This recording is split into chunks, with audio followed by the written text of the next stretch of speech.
Very good morning बच्चों। आज का हमारा विषय है समचतुर्भुज, जिसको कि इंग्लिश में हम रोम्बस बोलते हैं। लगभग सभी परीक्षाओं में, चाहे वनडे की परीक्षा हो, क्लास 6 से लेके 10 तक एनसीईआरटी की कोई बुक उठाइए, आपको रोम्बस का टॉपिक मिल जाएगा।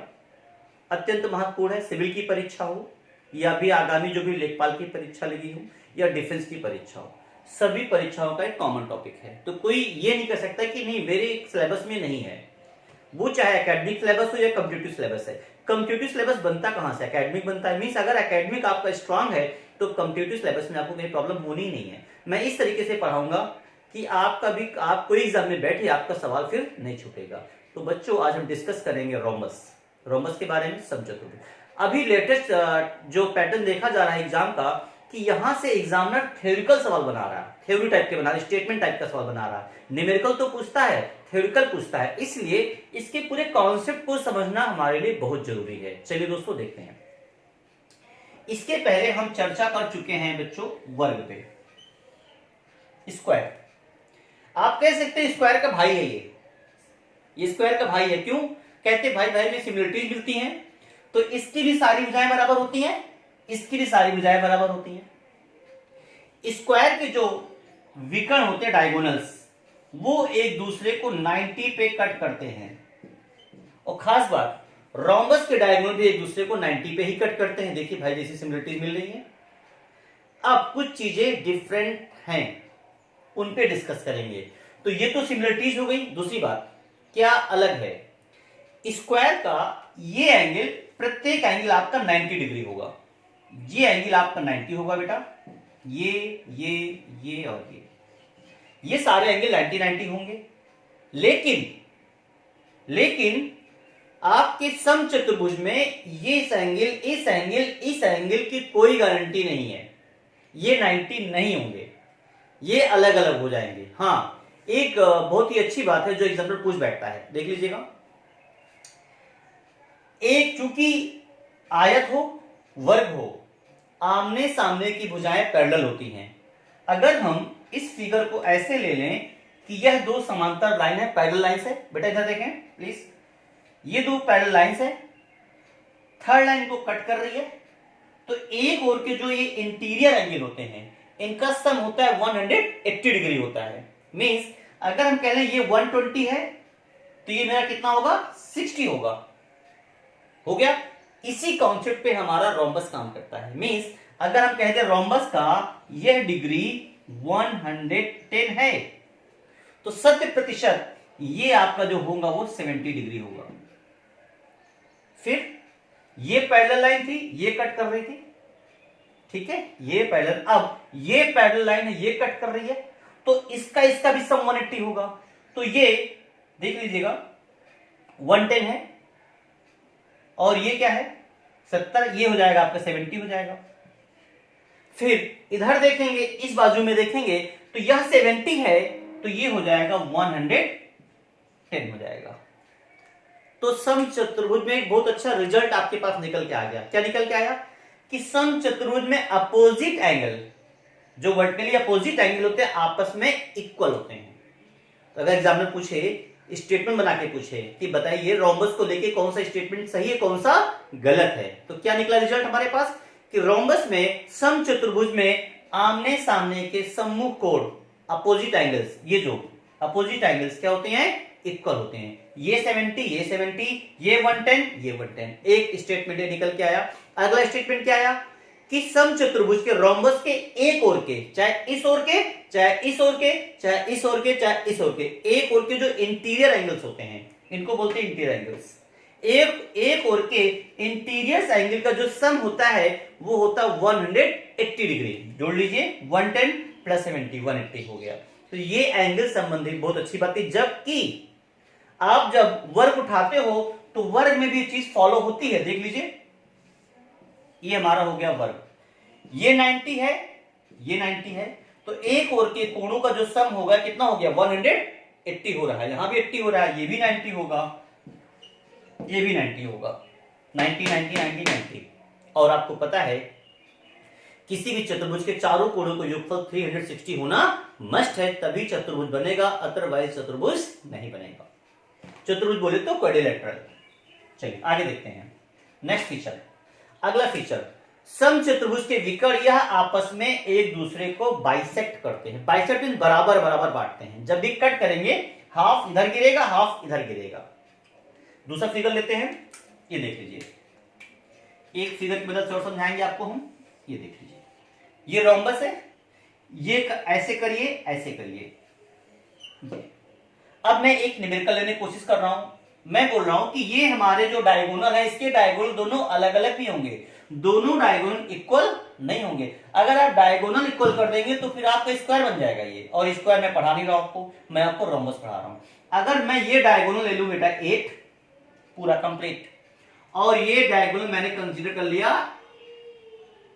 6। अब कॉन्सेप्ट लगाते हैं। मैंने कहा कि समचतुर्भुज के डायगोनल, रोम्बस के डायगोनल एक दूसरे को बाइसेक्ट, बाइसेक्ट मींस आधा आधा बांट देंगे। अगर ये पूरा 8 है तो बेटा ये कितना होगा 4, ये कितना होगा 4। अगर ये पूरा 6 है तो बेटा ये कितना होगा 3 होगा, ये भी कितना होगा 3। एक कॉन्सेप्ट क्लियर। एक कॉन्सेप्ट और बता चुका यहां से देखो कि यह 90 डिग्री पे कट करते हैं, मींस यह वाला एंगल आपका कितने डिग्री होगा 90, ये भी कितना होगा 90। आप किसी एक फिगर को लेके चलिए, जितने मतलब एक 90 वाला ट्रायंगल ये है, एक 90 वाला ट्रायंगल ये है, एक 90 वाला ट्रायंगल ये है, एक 90 वाला ट्रायंगल ये है। मैं इसको लेता हूं, ये आपका 4 है, ये आपका 3 है। इसको जरा कॉपी पेस्ट करके ऐसे बनाओ, यहां बन गया। ये 4 है, ये 3 है, तो राइट ट्रायंगल मैंने पढ़ाया था आपको। राइट ट्रायंगल में ये वाली साइड निकल आती है। कैसे निकलती थी? इसका स्क्वायर प्लस इसका स्क्वायर जोड़ते थे। 3 का स्क्वायर बेटा कितना होगा 9, 4 का कितना होगा 16, 16 एंड 9 जोड़ लीजिए, ये हो गया 25, रूट 25 आएगा, और रूट 25 की वैल्यू क्या हो जाएगी 5। मींस ये साइड आपकी 5 होगी। इस साइड का मतलब इस साइड की बात कर रहे हैं हम। अगर ये 4 है, ये 3 है, तो ये सामने वाली साइड हमारी जो आएगी, जिसका विकर्ण आएगा, डायगोनल सॉरी साइड आएगी 5 आएगी। इसी प्रकार ये 4 है, ये 3 है, तो ये कितनी आएगी 5 आएगी। बाकी निकालने की जरूरत ही नहीं है, आप एक निकाल चुके हैं। आपको पता है रोम्बस में सारी साइडें क्या होती हैं इक्वल होती हैं। ये 5 है तो ये भी 5 होगी बेटा, ये भी 5 होगी, ये भी 5 होगी। तो सवाल पूछेगा क्या? अब सवाल क्रिएट हो गया। आप सवाल बनाना सीखिए। If the diagonal of the any rhombus is the 6 and 8, find its perimeter. यदि किसी समचतुर्भुज के विकर्ण क्रमशः 8 और 6 हैं तो उसका परिमाप ज्ञात करें। परिमाप निकल आया मुझे, मेरा पेरीमीटर निकल आया। कैसे? 5 + 5 + 5 + 5। So perimeter P is equal to a 4 time a. अगर ये A है, ये ए है, तो हो जाएगा 4a, ये हो जाएगा 4a, और ये हो जाएगा 4 × 5 दैट इज 20। एक प्रॉब्लम आपकी सॉल्व हो गई। अब इसी को आप प्रोसेस से दिखाना है, कैसे प्रोसेस होगा। चलिए एक दो एग्जांपल और देखते हैं ताकि आपको आसान हो जाएगी। अब इसमें अगला सवाल क्या आ सकता था, यहीं पर सब कुछ बच्चों यही रहेगा। नेक्स्ट प्रॉब्लम जो कहां से सवाल इसके बनते हैं देख लीजिए। सबसे पहले इसके आपके फार्मूले देखने पड़ेंगे। पहला फार्मूला एरिया, क्षेत्रफल, area of the rhombus. So यहां लिखना चाहूंगा मैं A is equal to half D1 × D2। ये पहला फार्मूला हो गया। क्षेत्रफल जो होता है half D1 × D2, where D1 and D2 is the diagonal of the rhombus. Is it clear? D1 and D2, here D1 and D2 is the rhombus of the diagonal. So ये हो गए आपके रोम्बस हो गए, area आपका निकल आएगा। पिछला एग्जांपल जो मैंने लिया था उसी को आप यहां अप्लाई कर सकते हैं। एग्जांपल क्या था? If the diagonal of the any rhombus is the 8, 6 means D1 is 8 and D2 is 6, find its area. इसका क्षेत्रफल ज्ञात करें। So area A is equal to half D1 × D2, half 8 × 6 that is 24 metre square. Area को वर्ग metre या metre square में हम लिखते हैं लास्ट में, सुबह लिखते हैं मीटर स्क्वायर। क्यों? इसकी इकाई मीटर रही होगी, इसको मीटर में आप रिप्रेजेंट करते हैं, तो metre into metre means double metre, means metre की पावर लग जाएगा, 2 मीटर हो जाएंगे, 2 मीटर हो गए। 3 बार मल्टीप्लाई करते तो metre cube, that is volume को इंडिकेट करता, वो घन मीटर बोलते हैं उसको, आप क्यूबिक बोलते हैं, क्यूब बोलते हैं। चलिए, सो ये आपका एरिया आ गया। सो आसान क्लासों में, छोटी मोटी क्लास में, छोटे मोटे कंपटीशन में एरिया पूछते हैं। थोड़ा लगता है कि सवाल को टफ देना चाहिए तो सवाल पूछता है पेरीमीटर पूछता है। वो एक एग्जांपल मैं और लूंगा ताकि दोनों एग्जांपल से आपका टॉपिक क्लियर हो जाए। एक एग्जांपल और लेते हैं। नेक्स्ट एग्जांपल देखिए, मैं क्या कह रहा हूं,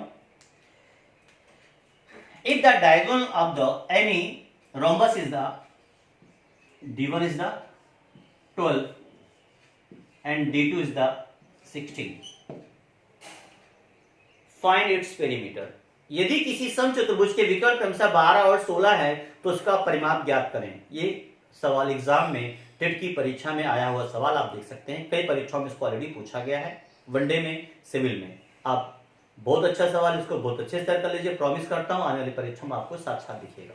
सेम कॉन्सेप्ट, फर्स्ट आप ड्रा करिए बच्चों। ये हमारा हो गया रोम्बस, एक होगा 16, एक होगा 12। किसी को आप कोई कंसीडर कर लीजिए, ऐसा कोई वो नहीं है। कॉन्सेप्ट लगाइए, हाफ हाफ कट करेंगे, हाफ हाफ कट करेंगे। ये अगर पूरा 16 है तो कितना होगा 8 एंड 8। ये पूरा 12 है तो कितना होगा 6 एंड 6। अब ये बन गया आपका राइट ट्रायंगल, ये बन गया आपका राइट ट्रायंगल। ये क्या बन गया, राइट ट्रायंगल। ये 8 है, ये 6 है, तो ये निकाल लीजिए। कैसे, ये लीजिए, ये 6 है और ये 8 है, तो कितना आता है 10 आता है। ये निकाल लीजिए आप। अगर आपने राइट एंगल अच्छे से पढ़ा तो ये मुझे बताने की जरूरत नहीं है, 10 ही आएगा। ये 10 आएगा तो बेटा 10 10 10, so perimeter is the 40। 10 plus 10 plus 10 plus 10 40।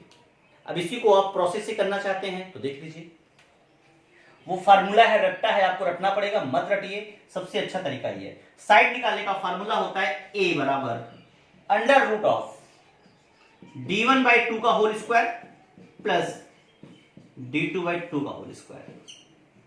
इससे आप निकाल सकते हैं। तो ये हो जाएगा a equal to d1 means पहला विकर्ण 16 है, 16 का हाफ कितना होगा बच्चों 8, 8 का स्क्वायर करिए।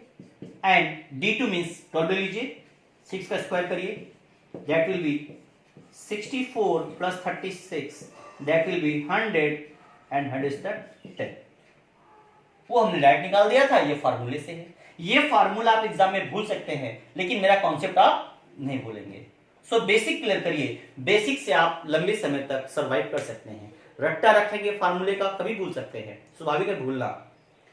सो चलिए, और इसकी लास्ट एक्सरसाइज जो एग्जाम में आई थी वो देखते हैं। बिल्कुल डिफर कर रहा हूं मैं, लास्ट सवाल इसका है। इस बार मैं कह रहा हूं कि रोम्बस है और फिर डायगोनल हैं, लेकिन इस बार आपको हम दोनों डायगोनल नहीं दे रहे हैं। इस बार हम दे रहे हैं आपको कंप्लीट पेरीमीटर P। उसी सवाल को पलट रहा हूं, 20 and D1 is the 8, then find out the A for area. किसी समचतुर्भुज का परिमाप 20 है, एक विकर्ण 8 है, तो एरिया निकालो। आपको पता है अगर a निकालना है तो a is equal to half d1 into d2। मीन्स जब तक दोनों विकर्ण आपके पास नहीं है तो आप एरिया निकाल नहीं सकते हैं।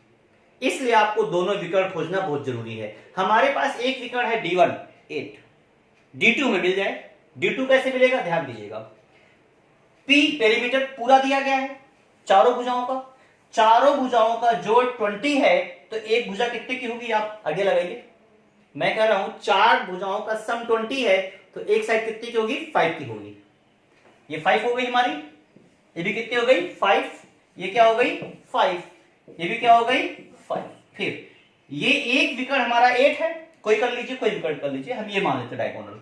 ये 8 है तो बढ़ जाएगा 4 इधर 4 इधर। और बच्चों अभी इसके पहले के एग्जांपल लिए थे, जब ये 4 था ये 5 था, तो कितना होना चाहिए 3 होना चाहिए। आप राइट एंगल से निकाल सकते हैं, कैसे ऐसे ही। इस बार बड़ी भुजा कर्ण आपका जो ये है इसके इस ट्रायंगल को लेंगे तो सबसे बड़ी भुजा ये होगी। क्यों? क्योंकि यह 90 के सामने की भुजा है, और 90 के सामने की भुजा सबसे बड़ी भुजा होती है, ठीक है, जिसको हाइपोटेन्यूज आप बोलते हैं, वो सबसे बड़ी होगी। तो हाइपोटेन्यूज आपको दे रखा कितना है 5 है, ये 4 है तो ये निकल आएगा। इसके स्क्वायर करिए 25, इसका स्क्वायर 16, 25 से 16 माइनस करेंगे कितना आएगा 9, और इसका वर्गमूल कितना आएगा 3 आ जाएगा, तो ये होगा आपका 3 होगा। अभी बेटा 3 है तो ये भी कितना होगा 3 होगा, तो टोटल डायगोनल क्या हो जाएगा 3 and 3 6, तो ये हो गया हमारा D2 इज द 6। अब आपके पास D1 है बच्चों और क्या है D2 है, यहां वैल्यू पुट करिए half 6 into 8, that is your answer. So बच्चों रोम्बस में इतना ही है। आज तक की किसी भी परीक्षा में, आज तक की किसी भी परीक्षा में वनडे सिविल जो भी है, लेखपाल जो होने वाली जो हो चुकी हैं, वहां के आप पेपर देखिए, 6 to 10 एनसीईआरटी देखिए, इतने ही सवाल आपको पेपर में मिलेंगे। हाँ कुछ एंगल बेस्ड सवाल हैं, कुछ एंगल बेस्ड सवाल हैं, उसको जब हम कंप्लीट विविध लेंगे इसकी तब कवर करेंगे, लेकिन लगभग 90% एरिया मैंने इसका इस टॉपिक का एरिया कवर कर दिया, 10% बचा हुआ है। जब सारे टॉपिक पढ़ा लेंगे आप तब मिक्स में उसको आपको हम समझाएंगे। सो दोस्तों इसको आप अगर आपको अच्छा लग रहा है शेयर करिए, सब्सक्राइब करिए और लाइक करना ना भूलें, उससे कहीं ना कहीं एक पढ़ाने वाले शिक्षक का मनोबल ऊंचा होता है। थैंक यू, जय हिंद, जय भारत।